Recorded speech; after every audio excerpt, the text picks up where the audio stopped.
Let's go ahead and begin with making our plastic template that I can use for a lot of different types of math drawings and graphs, okay? First of all, you're going to need some graph paper. I find this to be the fastest and easiest way to go. Want a compass, and you want to scribe a circle that has a radius of an even number of units, and 4 is actually very beneficial, okay? So I've got a radius of 4 units here, all the way around on my circle. And this is just like a plastic drink lid. It does not have to be centered, but I would recommend taping it down if you can see my tape here. That way it doesn't move around, okay? I've done these on Pringles lids.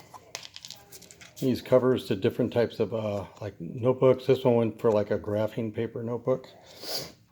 Okay, so what we want is to be able to poke tiny holes in the graph paper. Now I'm doing this here. I've already poked the center. I'm doing this one here, which is a half a radius out to my 0 degree mark. And then I'm going half a radius to 270, half a radius up to 90, and then up to the 9 degree mark. Now the half radiuses do not have to be accurate because they're just kind of a guide for my eyes. Doing this down to 270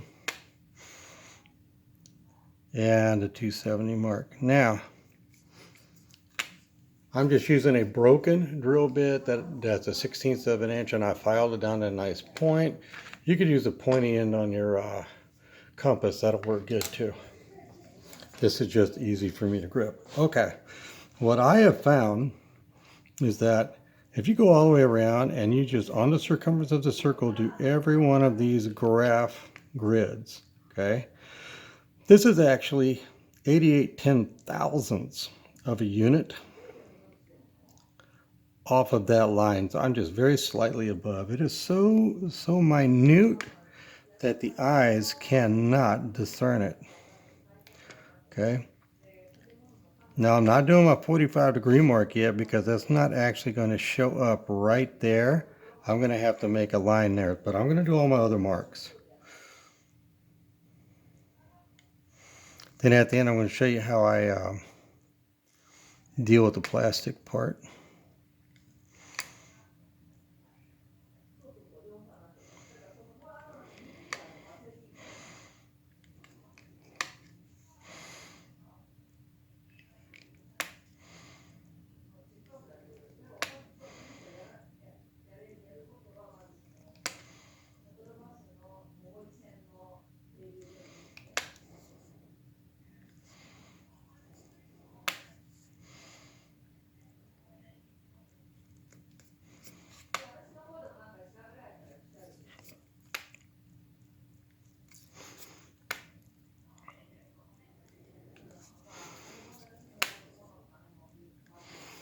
Okay, this gives me all of my 15 degree marks all the way around except for the 45.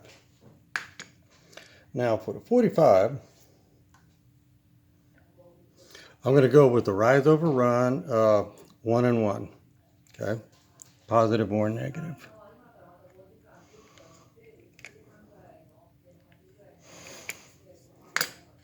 That gives me my 45s in quadrant 2 and 4.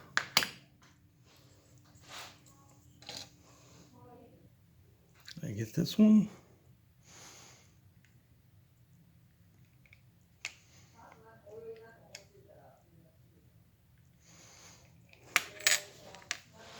I've got all my 15 degrees all the way around, and if I flip this over, I actually have them slightly indented through the lid. So let's make them a nice neat hole all the way through the lid. Okay, so I'm going to pull my graph paper off, and if I'm careful I can use this graph paper again. When I'm doing it on cards like this, a technique that works really good is to use a drill bit and just hand drill it. Okay, so that's what I'm going to do on this plastic. There's other ways to do it, but this is a good one. I used to make several of these a day during lunch when I was teaching, and then I'd give them to students. So get a 1/16 of an inch drill bit, just put it right there. And all I got to do is put it on the mark I want. Just hold this in, and turn a couple times. It's already going through. I'm not turning the drill bit itself, so no chance that it's going to mess up my tabletop. Okay, and that's through, and then you just pull it out, and now I've got a bigger hole that my pencil lead can go through, which is what I'm looking for. So I do that to every hole going all the way around, so that's what I'm going to do, and then we're going to come back. Okay, at this point you're done, unless you just want to cut out of this big circle so it can fit in a wallet or a pencil pouch or something. In which case, then you need to put something on there just so you can guess some size. So here's another one I made before.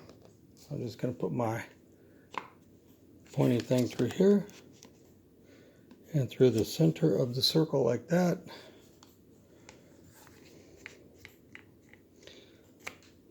Shove it down, and at which time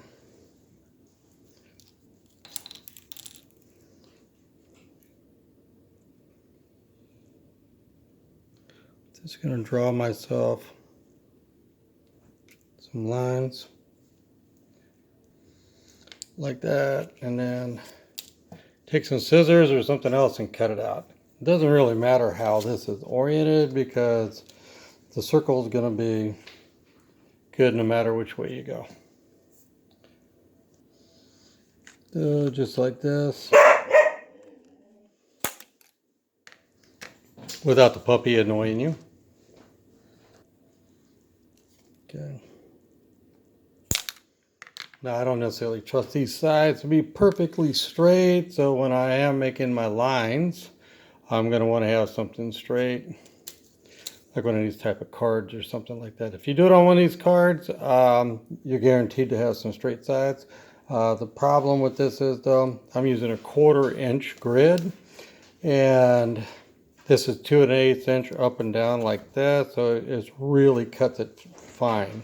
Okay, if I'm going to do that, then I want to use metric because that'll give me some more border space. The next video is going to be about how you actually use this, so tune in for that. This has been Talon with Old Guy Stuff on Busy Corner Land. Hit like and subscribe and all that jazz, and have a safe, happy, peaceful, wonderful day, and goodbye.